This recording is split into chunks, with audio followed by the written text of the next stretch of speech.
Hello, and welcome to the Gaia update for the Libra Full Moon that happens on April 7th, 8th, 2020. I'm Adrienne Elise. Well, this is a very potent full moon happening in a very powerful time. Just before, the day before this full moon, Jupiter moves to 25 degrees, starting to come off of that exact conjunction with Pluto.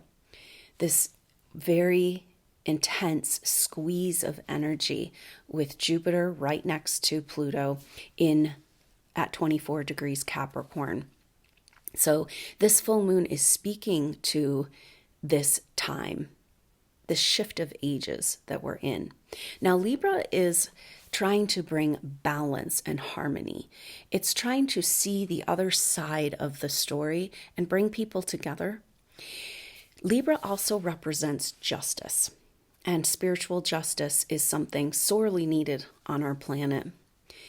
Invisibly, behind the scenes for thousands of years, there's been a war going on around whether or not humans can evolve into their spiritual, their birthright, their spiritual ascension. Forces have been holding back this spiritual ascension very deliberately in a multitude of ways. And is it time, humanity, to tip the scales and move forward into our birthright, our spiritual evolution? And indeed, in order to do that, we need to see justice, political, economic, and in all the systems of our world. So coming on the heels of this first and potent Jupiter-Pluto conjunction in Capricorn, expanding possibilities around breaking down the structures of our world that are no longer serving us, this Libra full moon has some powerful messages for us. So this full moon happens at 18 degrees, 44 minutes Libra. So it's very interesting numerology when we look at this. So 18 is 1 and 8. You add that up in numerology, you get a 9. 4 is, of course, you add that up and get 8. When you add up 8 and 9, you get 17. And for those Q followers, you know that's a very special number. 17, 7 and 1 makes 8. And 8 is a number of transformation. It's the number that represents Pluto as a ruler of Scorpio. And this is exactly the energy of these times. And this Libra full moon is pointing to the importance of justice, true spiritual justice, as an important factor, a necessary factor, in order for us to tip the scales and move into this new age. So when we look at 1844 Libra, if you round that up, it's almost to 19 degrees, and 9 and 1 make 10, or in numerology, a 1, which is speaking to a new beginning. And that's been everything for years of this last few years and ongoing of astrology, is talking about endings and beginnings, and how do we complete the last cycle? How do we let go of the past? How do we get out of the programming and patterns of the Piscean Age in order to move into the Aquarian Age? So it is powerful that we've got Mars at 5 degrees Aquarius for this Libra full moon, and that puts it in exact square with Uranus at 5 degrees Taurus. So this squares have an energy of tension. It's like a T. It's coming to the end of the road. And in order for you to keep going, you've got to make a change in a completely new direction. Squares are about pushing us into the change that we need in order to move forward. And this is exactly the energy that Mars is bringing. Mars, our warrior planet, in the sign of Aquarius, saying, all right, are we going to do it? Are we going to not do it? Are we going to stay in this fourth dimensional purgatory hell? Or are we going to actually make a leap into the new dimensional frequencies? So Mars is pushing up against the boundary here in square to Uranus, the ruler of Aquarius, in Taurus. These are fixed signs, so it's bringing an energy of fixed. Now, fixed energy is very stable. It can bring confidence, but it's also stuck sometimes.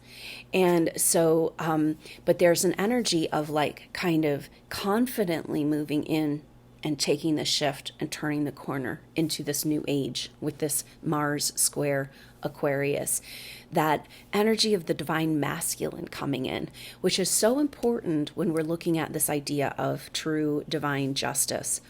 This is a lot of the Mars transits, Mars going into around the equinox. We had Mars with Jupiter and Pluto there, the warrior kind of plowing through those degrees of Capricorn and saying, let's get on with it.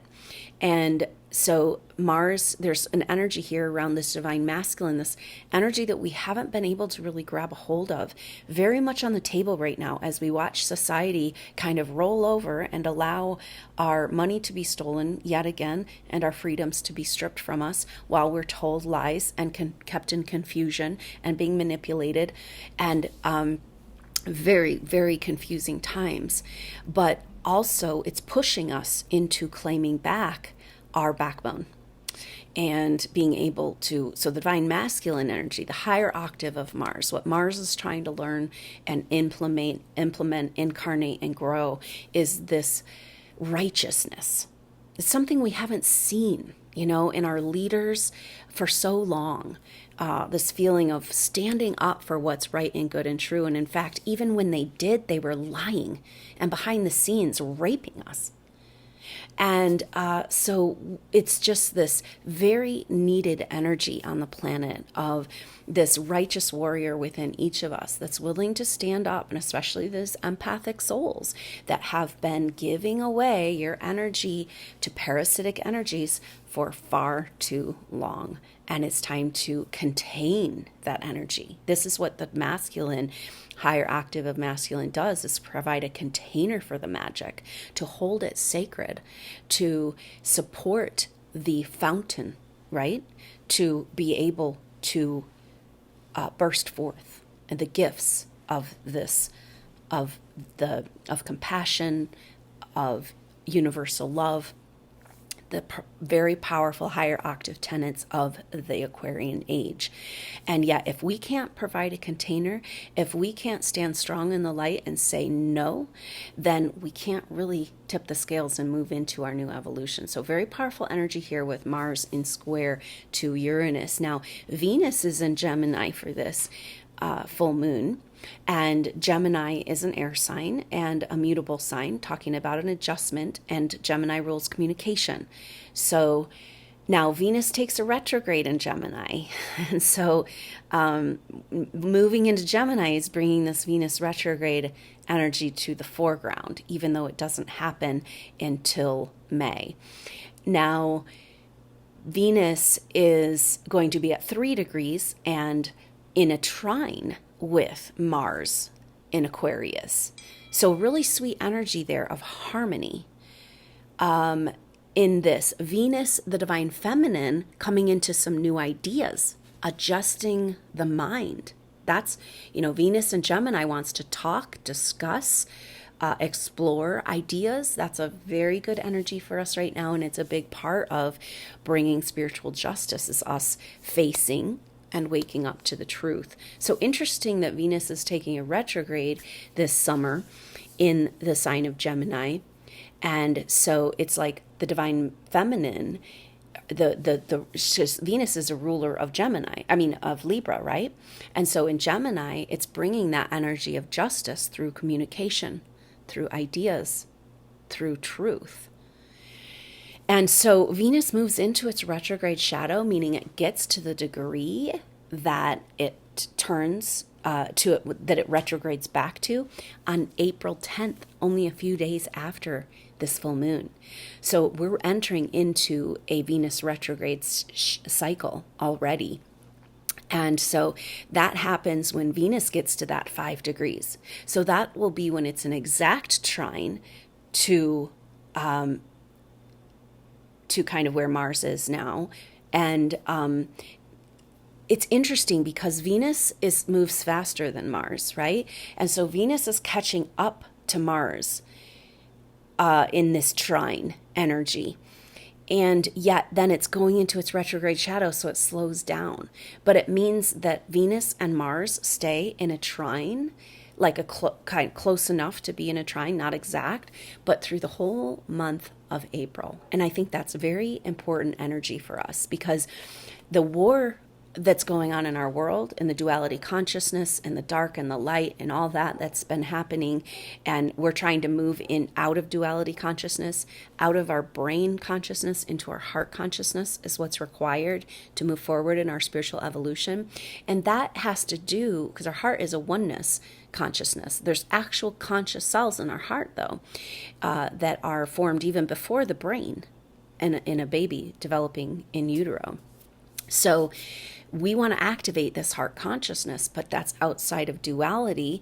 And the duality consciousness, and this is actually deliberate manipulation on multiple levels, going back to Atlantean time, to separate our right and left brain. Because when we have our right and left brain working together, that's when we can access our heart and evolve.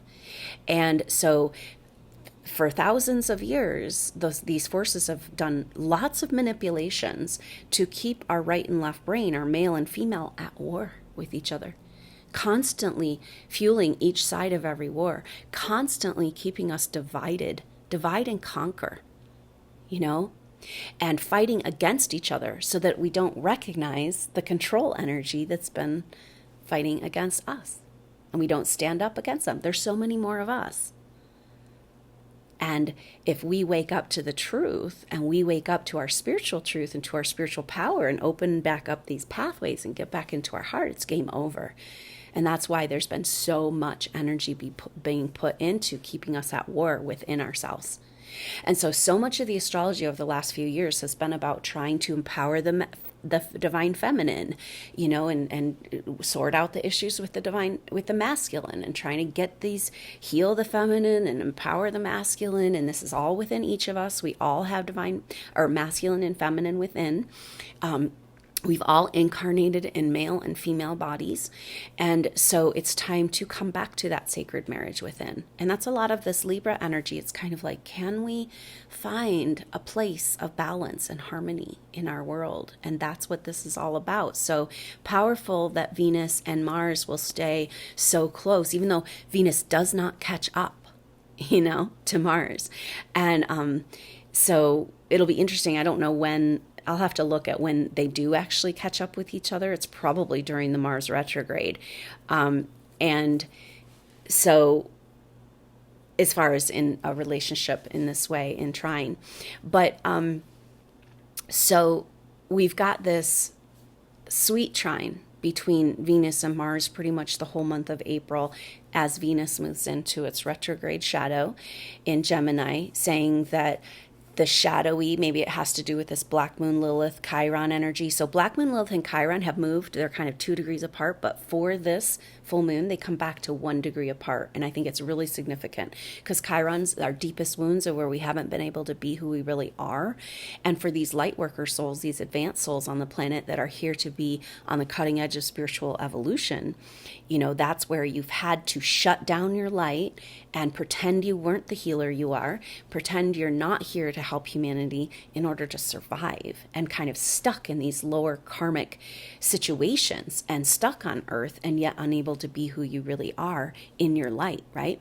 So these are the deep wounds of Chiron and Aries. And right next to Black Moon Lilith, this is the dark side of the moon, the shadowy places in our world, like the darkest, deepest secrets that are on the verge of being revealed that are going to make people, it's dark and it's painful and it's hard to look at. And that's another reason why these soul groups are being called into truth right now, called into a place of stability within yourself so you can support the people around you as these truths come to light. But it's interesting that's, we've got Jupiter moving off of Pluto and then Black Moon Lilith and Chiron coming back close again as Chiron moves to 6 degrees. And Black Moon Lilith at 7. And there's definitely a lot of energy for some darker truths to come forward in our world that is absolutely necessary to empower us into the truth of who we are to actually get this show on the road, right?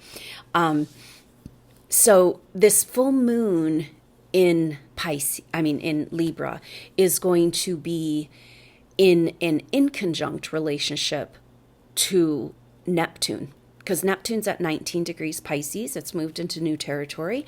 It's coming into the good part of the second part of Pisces, saying, yes, it is time to move out of the Piscean age. It is time to resolve and heal the grief and the trauma of the Piscean age. And so it's a very interesting energy. So this full moon in Libra, inconjunct, is directly across, which is like directly across from Pisces is Virgo, one sign over. So that's Libra. So this inconjunct is saying there's an adjustment that needs to be made. And so the adjustment that needs to be made to move us out of the Piscean age is justice, is harmony, is like cleaning up and clearing up those dark, shadowy, darkest parts of our psyche, of our world, that black moon Lilith energy, the dark feminine distortions that need to come to light in order for us to move forward. So very powerful there. And then that also means that the sun in Pisces, the sun in Aries will be in just exactly one sign over from Neptune. So it's like the last full moon in Virgo is right next to Pisces. Now it's exactly one sign over, which is a semi-sextile. This is a supportive energy that's saying we can figure this out. We can kind of cross over the lines and work together. Very much what the whole Libra energy is about. And so that's saying we can do this, and the sun in Aries is saying we've got to be true to who we really are as spiritual beings and face the darkness in order to, and have the truth and have justice in order to come back into moving forward our spiritual evolution instead of spinning our wheels like we've been doing for thousands of years. Then we have Mercury will be at 24 degrees Pisces, which is exactly sextile that Jupiter and Pluto. Jupiter will have moved to 25, so Mercury will kind of sextile each of them. Sextile is also very supportive energy about jimmying the lock on our reality, about a little of this, a little of that, and we can open up this combination lock and find creative solutions. So the creative solutions have to do with what needs to happen to complete and release humanity from the programming of the Piscean age, that Mercury having gone over that Aquarius Pisces cusp 3 times in that retrograde cycle, now in an exact sextile with Jupiter Pluto, they're coming back into council. And Mercury's saying, okay, well, this is what I figured out. This is the difference between the Piscean age and the Aquarian age. This is what needs to be resolved. These are the structures that need to break down.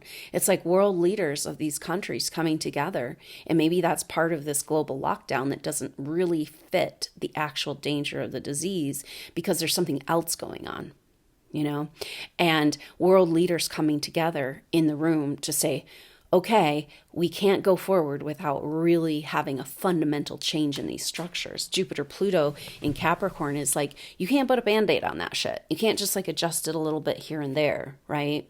Pluto's just like break it down and build it up again. And Jupiter expands and brings more possibilities. So more possibilities for a complete breakdown of the structures of our world. Except for what if it's going to happen in just a few days or a few weeks, and all of a sudden we have some new systems that are put in place that are going to better support humanity. We'll see.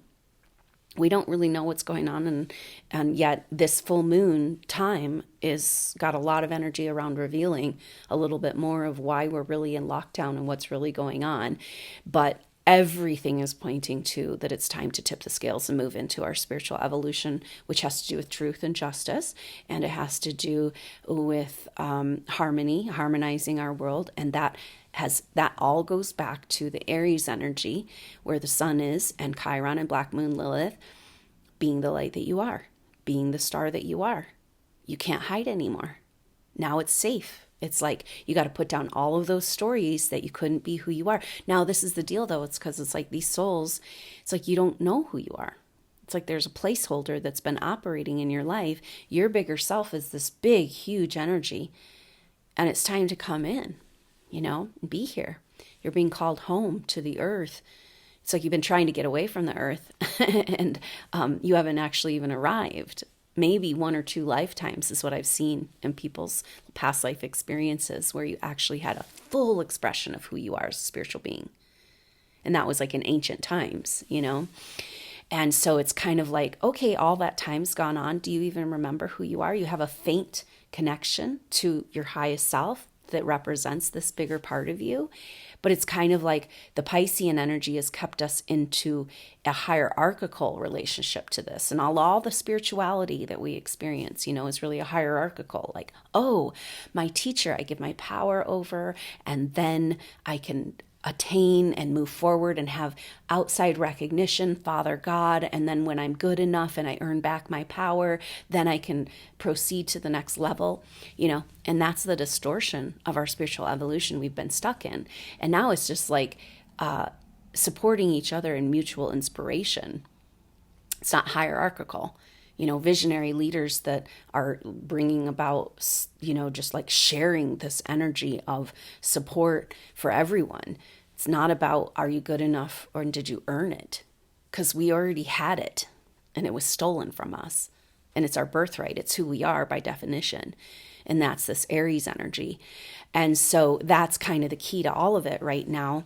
And so interesting that the sun is in that exact semi-sextile with, did I say, I think I said Jupiter and Pluto before. No, that's a sextile with Mercury. It's in that semi-sextile, one sign over from Neptune. So it's saying, the solution is when we stand up and be the star that we are, and we incarnate that bigger star power. So this is a powerful energy here with this full moon in Libra, trying to bring justice, the number 17, world transformation into the light. So I hope you'll consider joining me for a full moon activation. The timing works for this full moon activation to be just about 40 minutes, 35 minutes before the actual full moon. And so that's kind of a cool energy. So the full moon energy will be in the activation at that time, fully in it, and really can work with this energy. So if it doesn't work in your time zone, just catch it when it does. Catch the replay, because the energy will be encoded. And then live, it'll be this experience of like tapping into this exact time of this Libra full moon. And it's kind of like maybe that Libra full moon, the goddess bringing justice to the dark side of the moon, to all the lies and this deceit and this technology, dark technologies being used against us, coming into the light. And we know the light is stronger. And we know that what's happening right now is a blip in the bigger story of our evolution back to God, back to the light, back to truth. So back to our highest, most true self, the star that we are. That's what this is all about. So I look forward to connecting with you, perhaps for this Libra full moon, and maybe the next updates as we move through this incredibly potent and powerful April 2020. I think we might be looking at our world in a very different way, or perhaps a very different world by the end of this month. So let's stick together through it. And I look forward to seeing you soon. Until then, I'm Adrienne Elise. Namaste.